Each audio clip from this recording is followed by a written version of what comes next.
Muy bienvenidos a la columna de esta semana, mis queridos telepensantes.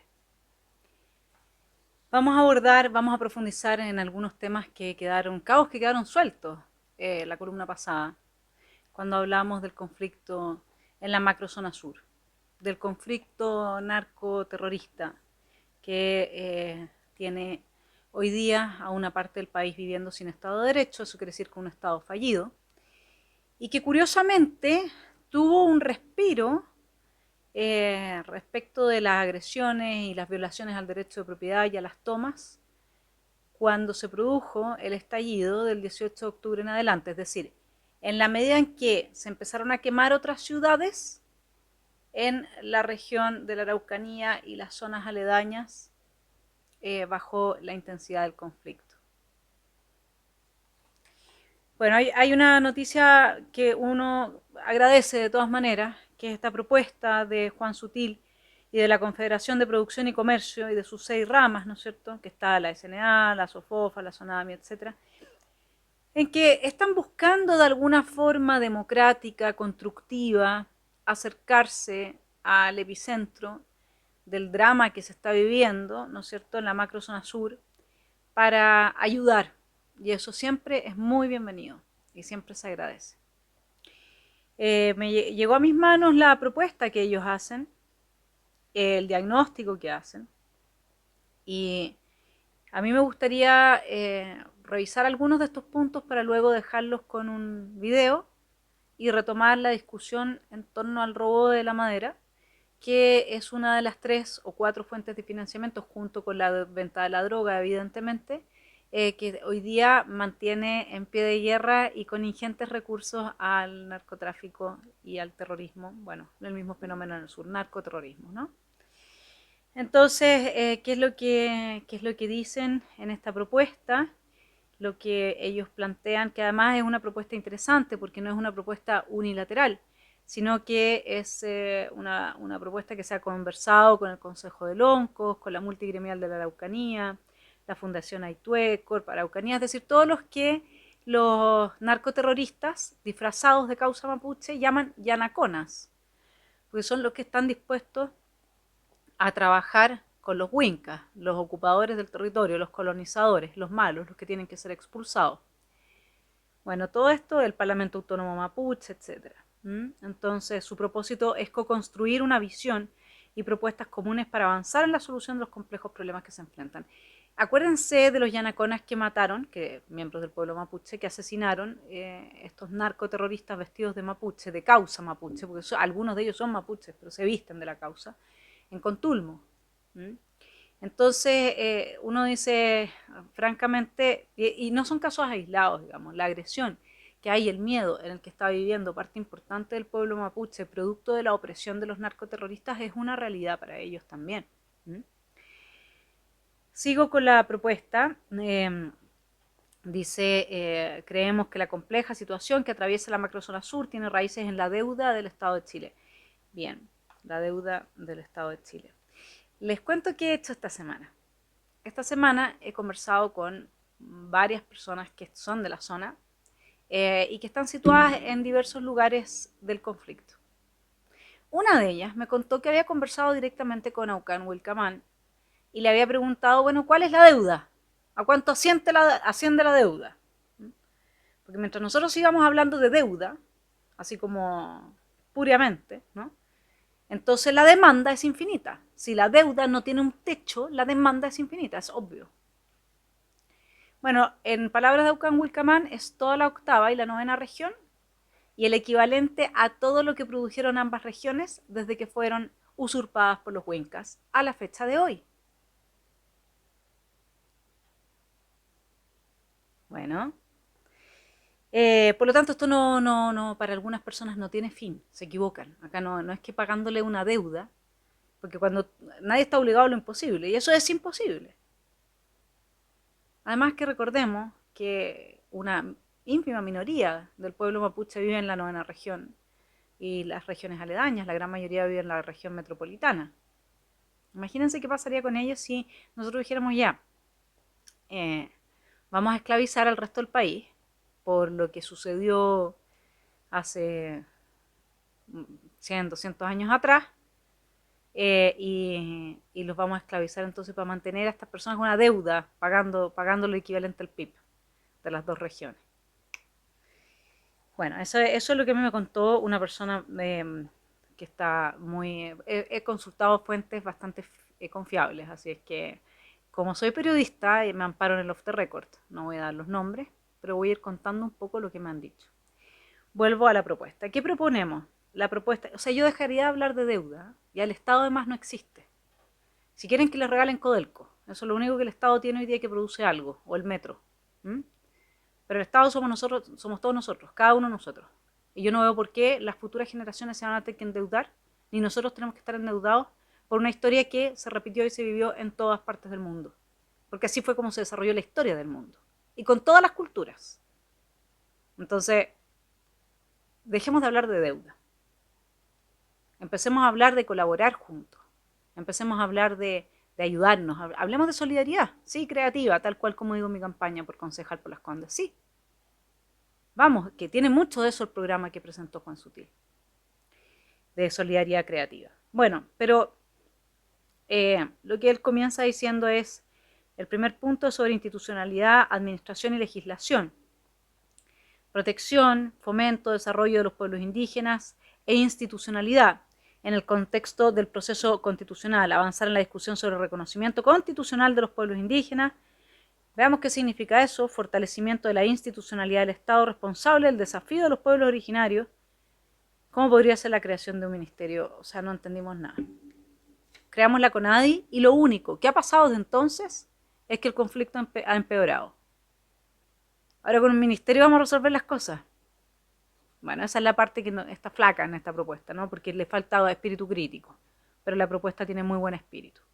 Mejoras en la representación de los pueblos indígenas en la esfera de lo público, yo lo encuentro interesante, a través de opciones como consejos de pueblos indígenas. Sí, pero en condición de igualdad, ciudadanía. Uno puede hacer tal cosa como promover que siempre esa voz esté presente. Pero esa voz pesa lo mismo que la voz de todos los otros ciudadanos. ¿Sí?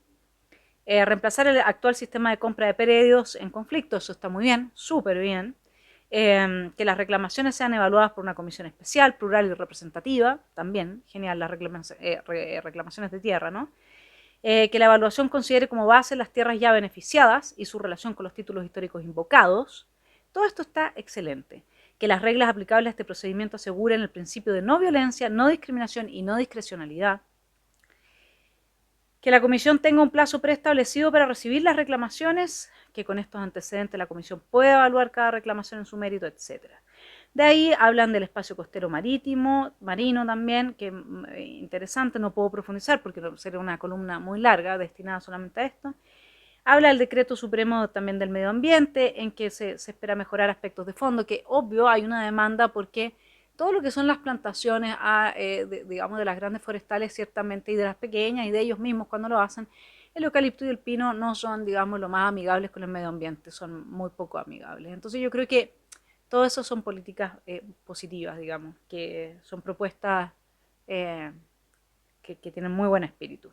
Y aumentar los recursos humanos y económicos para mejorar la gestión y desarrollo de los procesos de la consulta indígena. Una institucionalidad pro convivencia, donde se afirma el Estado de Derecho, el validar el rol de las fuerzas de orden y seguridad, promover la efectividad y mejora en los procedimientos policiales, incentivar la eficacia en la investigación penal del Ministerio Público, crear una instancia de consulta ciudadana a temas regionales. Me parece muy bien todo esto, muy bien. Agilizar la agenda legislativa.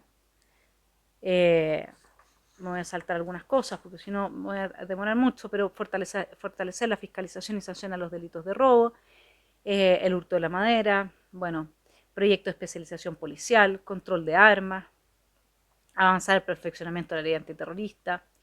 Después hay una serie de alianzas productivas que realmente creo que se ha buscado hacer durante mucho tiempo en esta zona.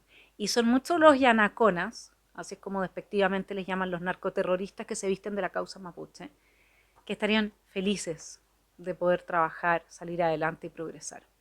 Así es que mis felicitaciones a Juan Sutil, pero yo ahora tengo que echarle pelos a la sopa. A Juan Sutil, bueno, y a todos los que colaboraron, firmaron, apoyan Y esto es un poco lo que uno está buscando. Uno está esperando que ahora, dado que el Estado es fallido, no podemos seguir esperando que el Estado reaccione, tenemos que empezar a hacer cosas nosotros. Cada uno desde lo que puede hacer, algunos simplemente pensando y formándose una muy sólida opinión propia respecto del asunto. Otras personas como yo, bueno, tratando de traerles información extra, contenido para sus propias reflexiones y reflexionando con ustedes. Y otras personas como Juan Sutil y todo lo que son los empresarios grandes, chicos, medianos, etcétera, cada uno en su rol, apoyar a que avancemos en la resolución de este problema, que no es menor. Y aquí les dejo el video mostrándoles cuál es el problema. A sus representantes más legítimos, a los huaychapes mapuche. En ese sentido, nosotros hacemos un llamamiento a las comunidades de nuestro pueblo de nación a estar activos en relación a lo que es la confrontación, principalmente en contra de las empresas forestales que estuvieron detrás de este juicio. Ellos fueron los que de alguna manera presionaron no solamente al gobierno de turno, sino a toda la institucionalidad, a este tribunal, al Ministerio Público y a todos los gremios que están subordinados al poder económico. Entonces, para nosotros esta es una condena política y la respuesta se viene. ¿De qué forma? ¿A qué se refiere? Las acciones directas están claramente identificadas, están claramente determinadas, las comunidades así lo han asumido, las organizaciones que estamos detrás del movimiento autonomista estamos muy comprometidos con este tipo de accionar. El control territorial, las recuperaciones de tierra, todos los procesos de reivindicación territorial y política se van a activar de manera contundente de aquí. Bueno, este video fue filmado, bueno, ¿no es cierto? Estamos ante el líder de la CAM. Él hizo estas declaraciones en enero de este año y entonces no, además su forma o su manera de evaluar el quehacer del Ministerio Público, del Poder Judicial, es bastante poco como objetiva. Piensen ustedes que de las 2.000 denuncias vinculadas a medios de violencia, a hechos de violencia en la macrozona sur, 1.800 están archivadas. De las 2.000, 1.800 están archivadas. Así de simple. 200 en proceso, ni vamos a hablar de la cantidad de culpables de homicidios que andan libres. Entonces, una de las personas que entrevisté me dijo: Carabineros saben dónde están los narcoterroristas, quiénes son y dónde viven, pero no se atreven. Eso me lo dijeron a mí. Ahora, cuando uno les invito a revisar la columna de Mochiati de estado de sitio, porque él ahí hace una lista pormenorizada de cuáles son los medios materiales con los que cuentan las fuerzas de seguridad y de orden en la macrozona sur para fiscalizar, hacer bien su labor. Uno, si quiere que le diga así un resumen, prácticamente un 50% desde los carros policiales hasta las armas, hasta todo, está destruido, está en malas condiciones, necesita reparación. Búsquela, estado de sitio por Tomás Mochiati. Entonces, ahí es donde él dice, bueno, acá no hay realmente voluntad, dice Tomás, para resolver este problema, ¿no? Ahora, lo que yo les quiero hablar hoy día es un poco de lo complejo que es referirse solamente a un aspecto, y obviamente que yo he rasgado por encima, ¿no? Llevo 3 días investigando, pero he rasgado por encima. ¿Qué pasa con el tema del robo de la madera y luego la compra de la madera? El chanchullo, la maula, la gran estafa. Así es como se titula esta columna, el robo de madera, la gran estafa. ¿Por qué es importante? Bueno, porque como yo lo dije en la columna pasada, no creo que a través de la fuerza, porque de hecho no hay legitimidad para el uso de la fuerza, aunque uno de los entrevistados me decía, pero hoy el 55% de los chilenos considera que estos son actos terroristas. Y cuando los parlamentarios vean que esto les va a generar un efecto, les va a rebotar en sus votantes, que ya no van a querer votar por parlamentarios que promuevan el terrorismo o que no quieren ponerle un límite, porque gran parte de lo que propone ahí Juan Sutil, y digamos, lo estoy resumiendo en él porque él es la cara, digamos, de los empresarios, requiere apoyo parlamentario. Ya, pero primero tenemos un sistema electoral en que no sale electo la persona por la que está votando la gente. No se nos olvide. Bravo por la gente de derecha que le dio el vamos al cambio del sistema binominal. Esa gente realmente debiera dormir muy mal todas las noches. Muy, muy mal. Pero no solamente eso. Bueno, ustedes me podrían decir como binominal tampoco salía elegido necesariamente que tenía más votos, pero era bastante más justa, más representativa la elección de lo que es ahora. donde tenemos gente con un 1%, ¿no? Bueno, y entonces esa era su hipótesis, que en la medida en que cambiara el ánimo del país en aceptar la existencia de esta narcoguerrilla, iba a haber un ánimo legislativo diferente. Yo no lo creo, porque el ánimo del país debió haber cambiado desde un comienzo, cuando se sale a quemar el metro y se destruyen las ciudades de Chile, y un 50% de los chilenos, digámoslo bien, y con todas sus letras está a favor, y más de un 50% del uso de la violencia para la consecución de los fines. Esa gente no va a cambiar. Entonces, bueno, recibo un audio en medio de mis investigaciones que decía: Vanessa, ahora mismo están robando 400 hectáreas de pino, de 35 a 40 años, hoy día el pino está a valor de oro, en Ercilla, equivalen a 1.200 camionadas. Y nadie se da cuenta. ¿Dónde las guardan? Nadie los ve. ¿Quién tiene el poder de compra para 1.200 camionadas? Los astilleros chiquititos, los, ¿cómo se llama? Los aserraderos, perdón, pequeños.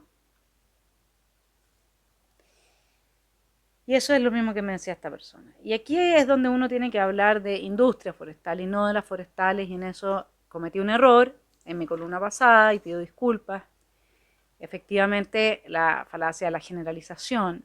Uno habla de las mujeres o habla de los hombres, el día de la mujer, el día del perro, el día del, qué sé yo, del árbol, de las forestales, los empresarios. Sí, efectivamente cabe demasiado bajo una categoría, y a veces uno termina pecando, siendo injusto, digamos, y ahí el pecado fue mío. Así es que ahora quiero plantearles un poco qué es lo que pasa, cómo se produce esta estafa a las forestales, que hacen todo lo posible por verificar el origen de la madera que no sea robada, ¿ya? Y también, bueno, cómo lo hace la narcoguerrilla para lograr vender esto a quienes se arriesgan a perder una certificación muy importante para ellos, que es la FSC, que les permite vender en Europa y Estados Unidos, y que tiene, para tenerla hay que cumplir con todas las reglas que exigen asegurar que se haya producido una gestión forestal ambientalmente apropiada. Imagínense cómo son las gestiones forestales que hace gente que está robando. O sea, no respetan nada, por supuesto. Socialmente beneficiosa y económicamente viable. La certificación esta es voluntaria, pero además supone un valor añadido. O sea, les pagan más a quienes venden madera con esa certificación. Y asegura que la gestión forestal sea ambientalmente apropiada y socialmente beneficiosa. Entonces, ¿cómo es posible que a grandes forestales, qué pasa, cómo sucede esto, que a grandes forestales logran venderles madera robada? Es que no es tan fácil. Miren, ¿qué es lo que exige una forestal para recibir madera de alguien? El plan de manejo de CONAF del predio del cual proviene la madera. El dominio vigente del predio, para saber que efectivamente ahí es donde estaban los árboles, ¿ya? Guías de despacho que tienen que coincidir cuando se cargan con la carga que llegan al final. Y además hay que acreditar el contrato de compraventa, etc. Bueno, esas son algunas de las cosas. Obviamente que yo no soy una especialista en esto, les estoy trayendo lo que he podido investigar y que voy a seguir investigando. Si me equivoco en algo, después lo corregimos. ¿Qué pasa con el plan de manejo de CONAF? Fíjense, acá les traigo un testimonio. Me dedico a la compra de bosques y lo vendo a Arauco, Meninco, entre otros. Cuando aparecen maderas robadas, se vende a cualquier precio y eso nos afecta a nosotros, que no robamos la madera, que no compramos madera robada. Entonces, ¿qué dice este sujeto? Hay intermediarios que sirven de palo blanco. O sea, lo que él hace, que es reunir madera de muchos lugares distintos y preocuparse de que los orígenes sean efectivamente, cumplan con la regulación, etc., otros no lo hacen. Otros también son intermediarios, como este entrevistado que yo tuve, pero reciben maderas robadas y blanquean los orígenes. Entonces, y muchos de estos, dice él, puede que sean incluso narcoterroristas. Si es muy fácil armar una empresa que se dedica a recepcionar madera y después blanquea los papeles y se la lleva a las grandes forestales. Hay dueños de predios que entregan a los papeles que certifican dominio vigente, dice, por ejemplo, ayudando al engaño. Y aquí les voy a decir cuál es el gran problema con el tema de la venta de madera robada, el robo de la madera. El problema no es el robo de la madera. El problema esencialmente, o sea, obviamente que es el problema, es parte del problema, pero el meollo del problema no es ni el robo ni la compra, es el control territorial que hace la narcoguerrilla. Sacan un bosque y donde sacan un bosque plantan marihuana. Bueno, no en todas partes, pero así lo van haciendo. Los territorios controlados, fíjense que me han llegado a contar incluso que en los territorios controlados por la narcoguerrilla, es la narcoguerrilla la que le toma la temperatura a los carabineros para ver lo del COVID. Notable, ¿o no? Bueno, entonces, ¿qué es lo que pasa? Cuando hay ese control territorial, además, la narcoguerrilla ejerce una presión indebida sobre los dueños de los predios que puedan tener cuando no se trata de que están controlando predios que son de las forestales, sino que de pequeños comuneros, mapuches, etcétera, o no mapuches, para que les pasen los papeles de dominio. Entonces, ¿qué es lo que pasa? Que esa exigencia que tiene la forestal de que el origen tiene que comprobarse con el terreno, con el dueño del terreno, con el contrato de compraventa, con todo. Bueno, de esa manera, como llegan con los papeles que pueden corresponder, pero en suma no son de esa plantación ni que sacaron, porque es madera robada, pero el dueño del predio dice que sí, que ese es el predio de donde proviene esa madera. Entonces, el control territorial es el gran problema. Además de que quienes controlan territorialmente los predios que están en manos de las grandes forestales les cobran peaje, les voy a decir, a las mismas forestales para poder sacar sus árboles. Eso también me lo dijeron, off the record, no puedo decir quién, pero si alguien me prueba lo contrario, tengo buenas fuentes, lo voy a desmentir, ¿sí? Pero no me lo dijo solo una persona, me dijeron varias, entonces, por eso. Bueno, acá, ¿qué pasa con el plan de manejo? Si tú echas abajo un bosque sin plan de manejo, CONAF te cobra una multa por el doble de lo que vale el bosque, ¿ya? El problema es que los que venden la madera robada hacen referencia a planes de manejo que existen pero refieren a otros predios. Y nadie hace el match, nadie va y comprueba que una cosa esté, o sea, que el predio al que estén refiriendo efectivamente haya sido explotado y se hayan obtenido la cantidad de pulgadas que el predio daba para obtener. Entonces de ahí viene que suceden situaciones tan curiosas como que en un predio de 40 hectáreas salen como 1 millón de pulgadas. O sea, es una locura. Entonces la pregunta es, ¿qué pasa con CONAF? Es que se están dando cuenta que yo estoy solamente tomando el lado del robo de la madera, nada más. Imagínense, aquí, ¿qué pasa con CONAF? ¿Qué pasa con la fiscalización en las rutas? ¿Qué pasa con carabineros que cuando llega a los lugares, ¿no es cierto?, no puede desalojar a la gente? Imagínense si no fuéramos cada una de las aristas de este conflicto, lo complejo que es.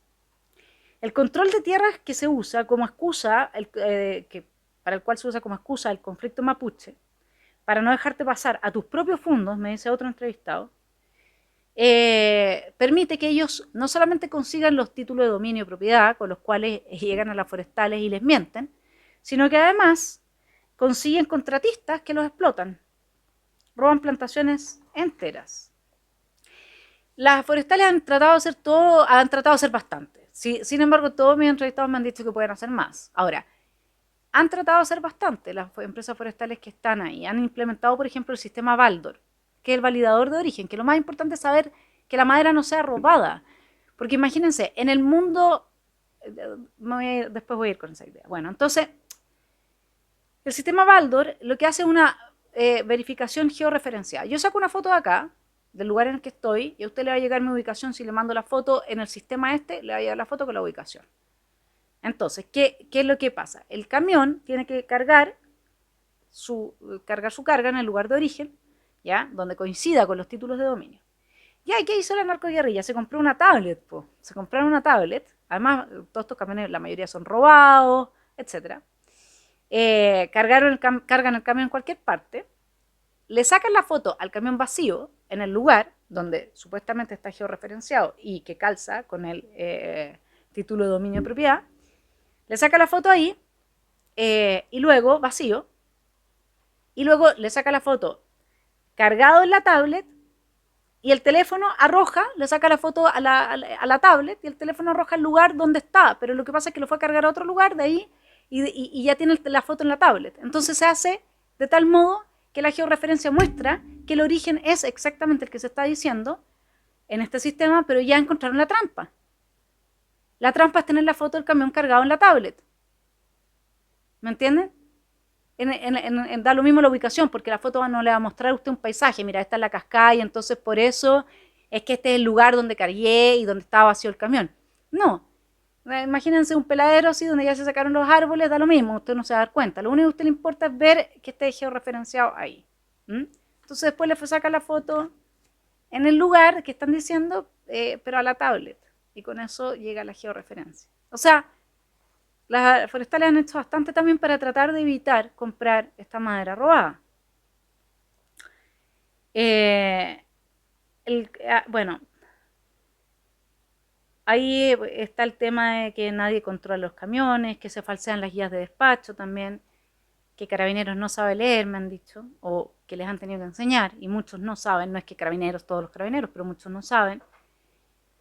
Me contaron que la guía electrónica solo va a empeorar la situación, porque van a tener una guía que la van a replicar por varios, mandándola a través de mail. Es obvio, ¿no? Y bueno, ¿qué pasa cuando la forestal descubre que le han vendido la madera robada? Bueno, deja de permitir la entrada de ese camión, pero ¿qué es lo que hacen? Como los camiones son robados, les cambia la patente. Castiga que siga al vendedor, no le compra más. Pero sí, entonces tienen otros palos blancos, entonces es muy complejo. Pero tienen que hacer un esfuerzo mayor, yo creo, aún. E incluso les digo una cosa, cuando les roban a las forestales, para que vean lo complejo que es todo esto, cuando les roban un bosque, la forestal tiene ese bosque en el balance de activos y pasivos como un activo, ¿no es cierto? Bueno, si te lo roban, tienes que mermarlo, de lo contrario el Servicio de Impuestos Internos te cobra los impuestos por la utilidad de la supuesta venta. Para mermarlo se pide una resolución judicial y en años, puede ser que a veces demore, se puede rebajar el activo de la contabilidad. Tienes que además demostrar que te robaron el bosque. En la dimensión humana, que es lo que les quiero traer ahora, hay alguien que me dijo, mira, de forma personal siento que con este conflicto es como que te digan que tú no tienes derecho a haber nacido por estar acá arriba. Les cuento que hay 3 tipos de culpa. La culpa por acción u omisión, la culpa del pensamiento y la culpa por existir. La culpa por existir solamente se da como fenómeno social en regímenes totalitarios o en dinámicas totalitarias. Naciste judío, tienes culpa por existir, te voy a exterminar. Naciste burgués, tienes culpa por existir, te voy a exterminar.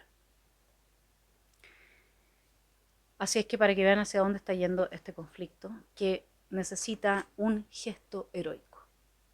Todos necesitamos sentirnos bien con nosotros mismos y lamentablemente ese sentimiento y esa fragilidad psíquica, la izquierda la ha ocupado una y otra vez a su favor en quienes tienen recursos y pueden ayudar con esos recursos, de modo que se sientan mejor, lo cual es razonable. Todos nos queremos sentir bien con nosotros mismos. Churchill no le agachó el moño a Hitler y estuvo dispuesto hasta las últimas consecuencias. Quizás eso es lo que marca los destinos de las naciones. Élites con ese coraje, excepcionales. No voy a decir élites, algunas personas dentro de esas élites. Yo sé que estoy planteando una utopía, pero así como Churchill tuvo ese coraje, yo les dejo rebotando sobre la mesa. Quizás un lockdown de un tiempo en lo que es el negocio forestal permitiría avanzar significativamente este conflicto que está comiéndose al país. La narcoguerrilla, el narcotráfico, está haciendo mella, pero no es solamente eso, fíjense. Yo ya les hablé de las relaciones socialismo. Esta semana estuvo Bachelet conversando o la semana pasada, conversando con Maduro sobre los derechos humanos. ¿Se pueden imaginar eso? Miren, aquí está la noticia. Conversando con Maduro sobre los derechos humanos. ¿Qué tal? La ONU. Y les voy a decir que necesitamos gente hoy día con un espíritu heroico, porque esto no es solamente un problema de narcoterrorismo en la zona sur. El plan de Juan Sutil y de todos los empresarios tiene que replicarse prácticamente para todo el país hoy día. Fíjense, esto sale en el link que les dejo en la descripción del video. de un programa de mi hermano Johannes, el Nacional Libertario, que está denunciando la desaparición de 53.738 menores hasta 2019. Vean bien esto, en esto está nuestro país. Mientras acá contamos con la desaparición de casi 54.000 menores, en Alemania, donde hay 4 veces más habitantes que en Chile, son 4.000 los menores que se han perdido en el mismo tiempo. Y miren esto, miren cómo va aumentando el número exponencialmente. En 2012 el total de menor desaparecido era de 633 personas, que subió en 2013 a 5.000, en 2014 a 7.300, en 2015 a 8.000, en 2018 a 10.283. Presuntas desgracias, 2013 habían 2 denuncias, en 2014 2 denuncias, presuntas desgracias de menores de edad, en 2016 29 denuncias, en 2017 203 denuncias, en 2018 1.045 denuncias. Solo la región metropolitana, que en 2013 tenía 0 denuncias de presuntas desgracias, en 2018 esto había subido a 420 denuncias. Finalmente, el total de presuntas desgracias de menores de edad en el país, en 2013 era 2, 2014 3, 2015 11, 2018 1.465. Eso, mis queridos telepensantes, es lo que está pasando en el país. Espero que reflexionemos juntos, que cada uno de nosotros, todos, y sobre todo los actores más relevantes que tienen más poder, den hasta lo último porque no se nos pierda este lindo país y podamos seguir en él y puedan las futuras generaciones disfrutar de tanto trabajo y tanto esfuerzo que hemos hecho todos los chilenos por conservarlo. Que tengan un muy buen fin de semana.